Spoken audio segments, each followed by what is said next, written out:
Welcome to Luca is a Billionaire, where the only thing I invest in is your answers.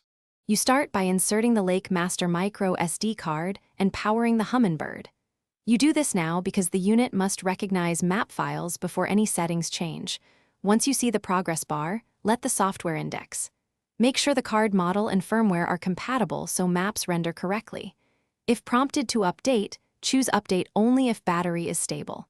While it loads, check transducer connection and GPS lock to ensure accurate positioning for the next steps.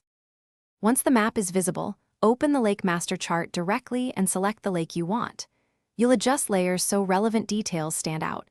Enable depth contours, turn on structure shading, and add navigation overlays like buoys or boat lanes.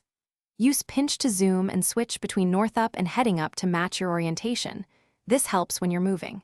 Make sure depth units and datum match your local charts. If not, change units now to avoid misreading depths when you approach structure or drop-offs. Now pin your key spots. Drop waypoints on structure, weed lines, or holes and give each a clear name so you can return. Once done, record a short route or use track to log your path and set shallow water alarms to protect the boat.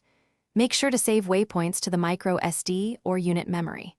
If map alignment or missing detail happens, reseat the card, check for a firmware update, and re-download Lakemaster files. That usually resolves rendering errors quickly.